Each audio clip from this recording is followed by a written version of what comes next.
Welcome to EarthChangers, where we talk every week with people making a difference in the upstate. Change a mind, change a life, change the earth. Here's your host, Amy Hyder. Good morning and welcome to EarthChangers. I'm Amy Hyder, your host. Joining me this morning is Holly Caprell with Greenville County Youth Orchestras. She's joining me over the phone. Good morning, Holly. Good morning. How are you? I'm fine. How are you doing today? I'm great. And you do have a lot going on. Now, Holly is with the Greenville County Youth Orchestras, and if you haven't heard of this before, it involves quite a few young people throughout Greenville County. Can you please tell everyone about the program, Holly? Sure. Greenville County Youth Orchestras, or we say GCYO just to keep it short, Okay. is the after-school orchestras program for the Greenville County School District. And it started back in the 1970s as one orchestra that operated out of the Fine Arts Center. Over the years, it has grown to encompass 5 ensembles. 5? With close to 305, yes. Okay. You try organizing all that. We have the 5 different orchestras, and we start at the very beginning level with our lowest, the least advanced students that predominantly late elementary or 6th graders. And they start in January and rehearse for half the year, and they learn basic orchestral skills. Most of these kids are studying in school, in their school strings program. Some of them, the younger ones especially, have started taking private lessons, and they're wanting to get into that niche of having a larger ensemble to work with. Right. They then progress all the way up to our most advanced orchestra, which is the Young Artist Orchestra.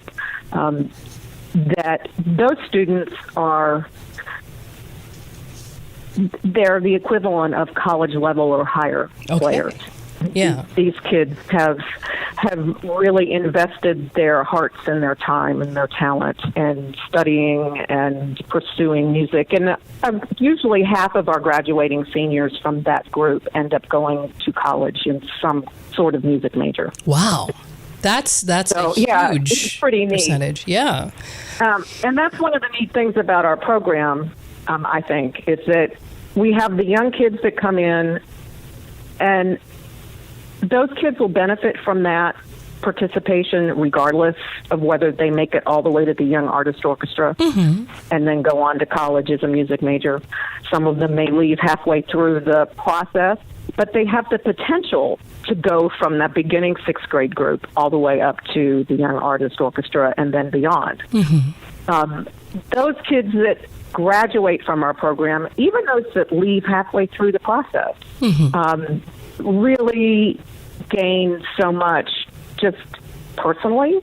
We all know the studies about music and how it impacts a young person and their ability to learn, etc. So they benefit from that, but they also develop a love for music. They become the future audience members, so to speak, if they don't go on to be a musician.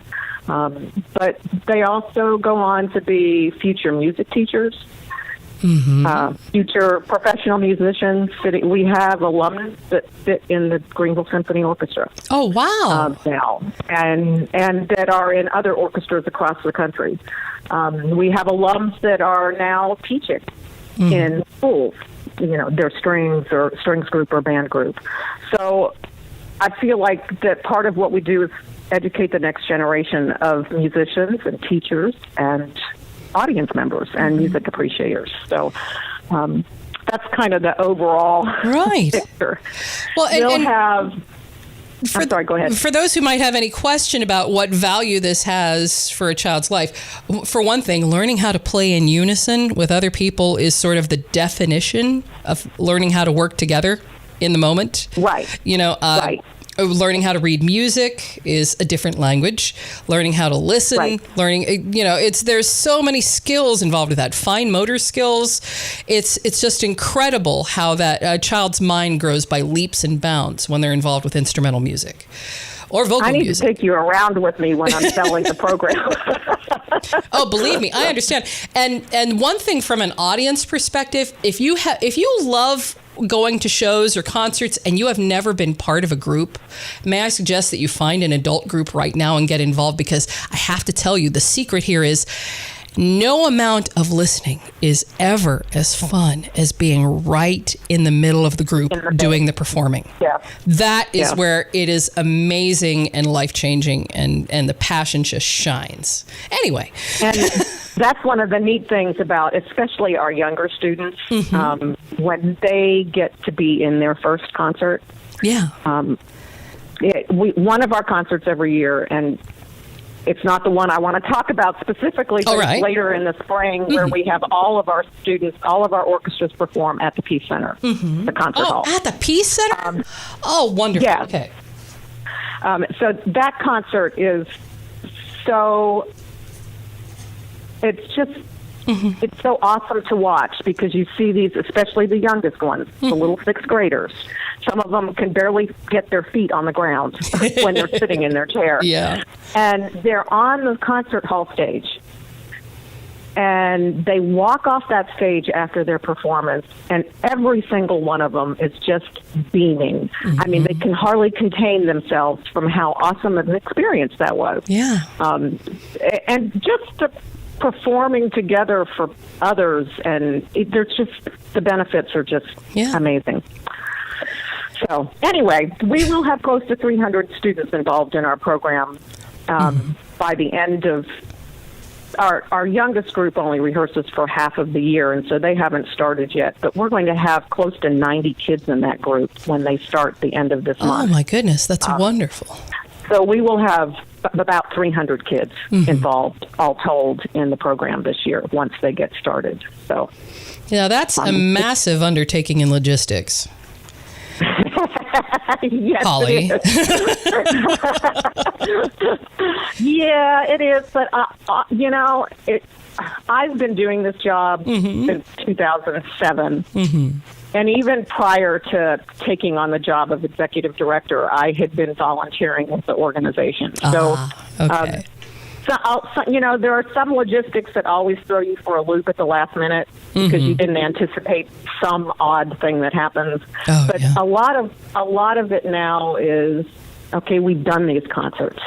There's a plan. There's we may tweak it a little bit each year to make it better, but a lot of the logistics have been kind of laid down, and it usually runs pretty smoothly, barring any unforeseen circumstances. I'll tell you, one of the interesting things about our group, and one of the aspects of our organization that is really close to my heart, is the fact that orchestral music and music studies in general is really expensive. Yes.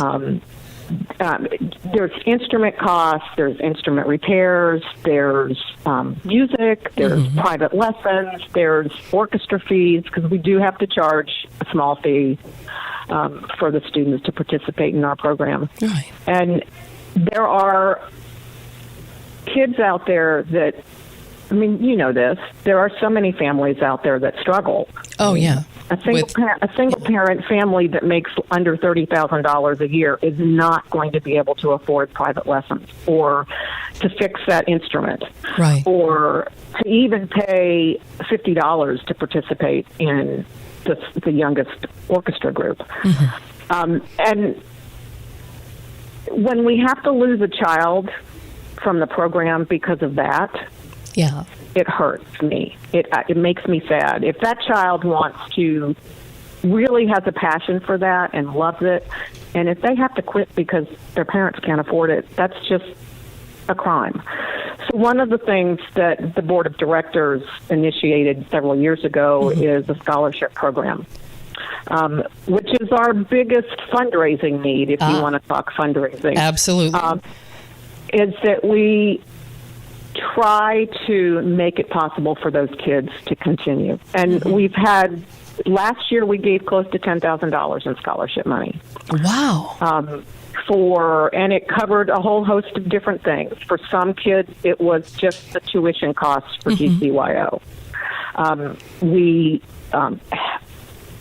helped pay for private lessons for kids that,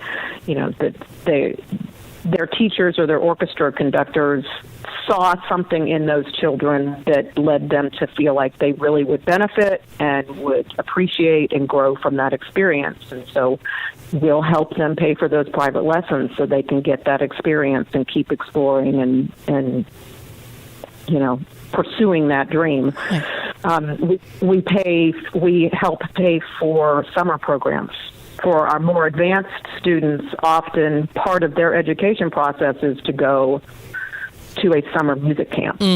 Well, summer music camps are pricey. A week-long one might not be that bad, but if you're looking at a Brevard Music Center or any place like that, we're talking thousands of dollars. Oh, my goodness. Yeah. Again, that's just not in everybody's reach. Right. So we can't pay for all of it, but we, help parents cover that cost by giving them some scholarship money to assist in that.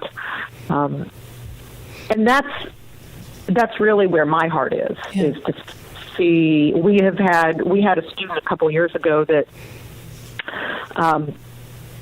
applied for lesson scholarship money, and we worked with this teacher who also has a heart for kids like that, and we provided some scholarship money, and then the teacher just charged them a minimal $10 a lesson.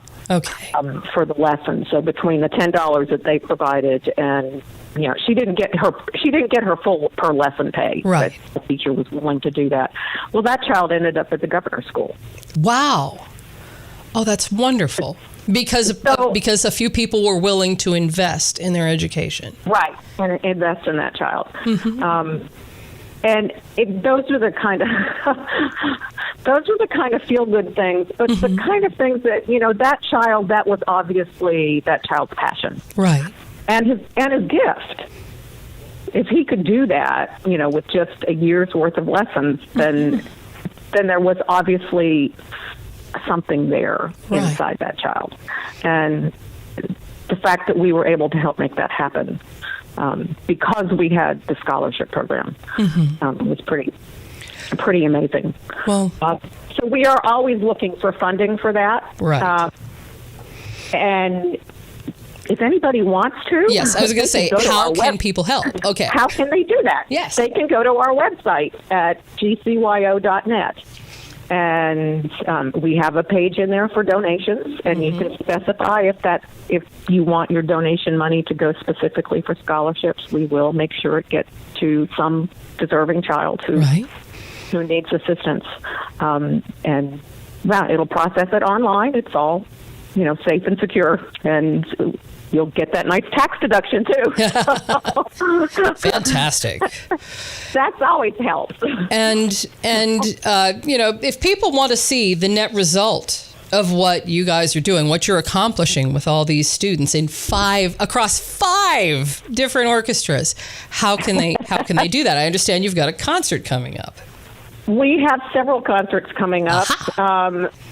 And I'll talk about all three, all of them. The first one is on the 17th of January. We have it's one of our smaller concerts. It's at Bob Jones University in the Stratton Hall, and it'll be 4 of our orchestras.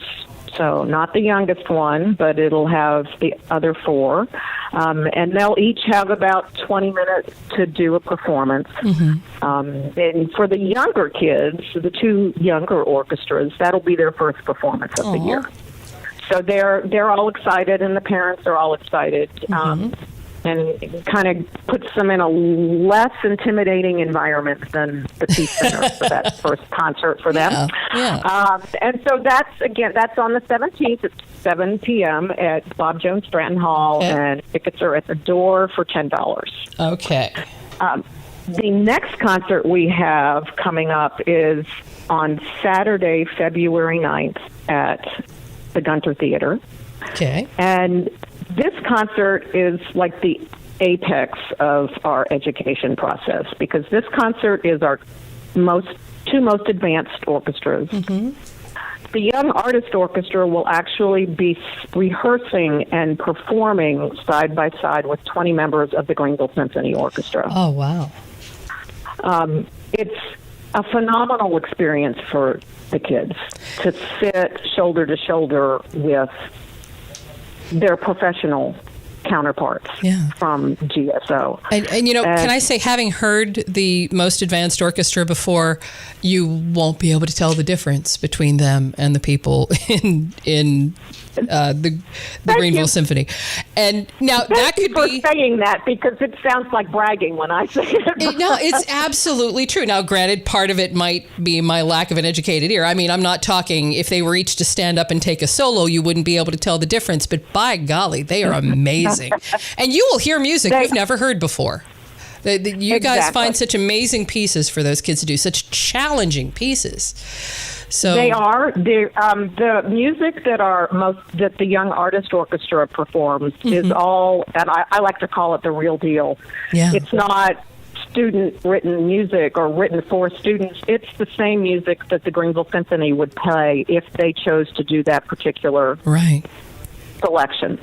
So they are playing professional level repertoire. Yes. And that concert is just, it's such a wonderful experience for those students, and it's just a phenomenal concert to see the adults and the youth working side by side and making such a glorious sound. It's exciting, and what's really kind of neat for me is going to the dress rehearsal.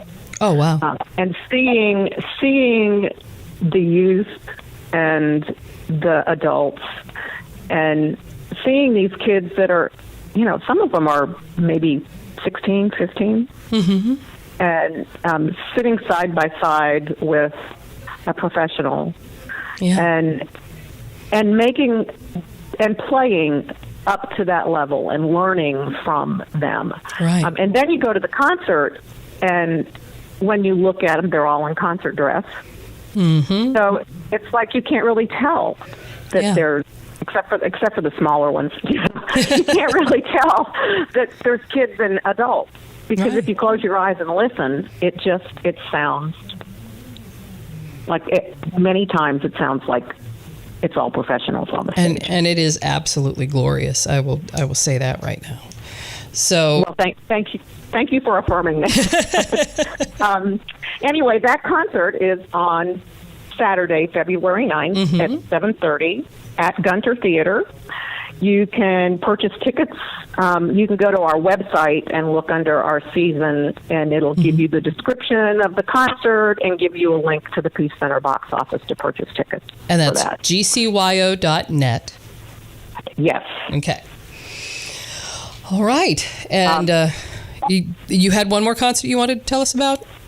Well, I will just mention it because it's kind of far out, and I'm hoping you'll get me back on later on to talk more about that. But that's our Spring Orchestras concert, which is the first Thursday in May. I can't think of, I don't remember whether it's the first or the second, but we will have all 5 of our orchestras, each performing for about 15, 20 minutes on the Peace Center Concert Hall stage.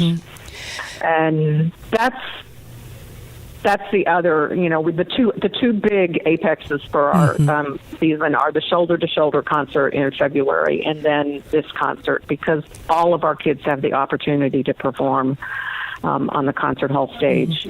And it's just, I'm sorry, go ahead. No, go ahead. It's wonderful to see the younger ones experience that for the first time. Yeah. And the excitement they have about being in the concert hall. And then it's really wonderful to see the progression, because we'll start with the youngest group and then work up to the most advanced group in terms of, the performance or order. Again, double wording there. And so you can really see the arc of how a child can come in and start at the beginning and wind up playing Sibelius. Yes. I mean, the beginning students shouldn't ever feel less of because of where they're at when they hear the later orchestras, because they can look at that and go, that's where I can be next year or the year after that or the year after that. It's a progression. Yes. And when you hear those orchestras in a row, first when you go, oh, wow, they're really good. And then you go, oh, they're better. And I can see in what ways, but those first ones were still really good. And by the time you hit the fifth one, the top of your head is blown off. Right. Now, Grant, I've only ever seen 3 in a row before, and that was enough. I don't think when my bonus daughter was in, I don't think you were up to 5 yet, or at least I didn't see a concert with 5. But good. You may not have. Yeah. So. Yeah. Well, we'll have to get you out to our spring orchestras concert. Absolutely. Yeah.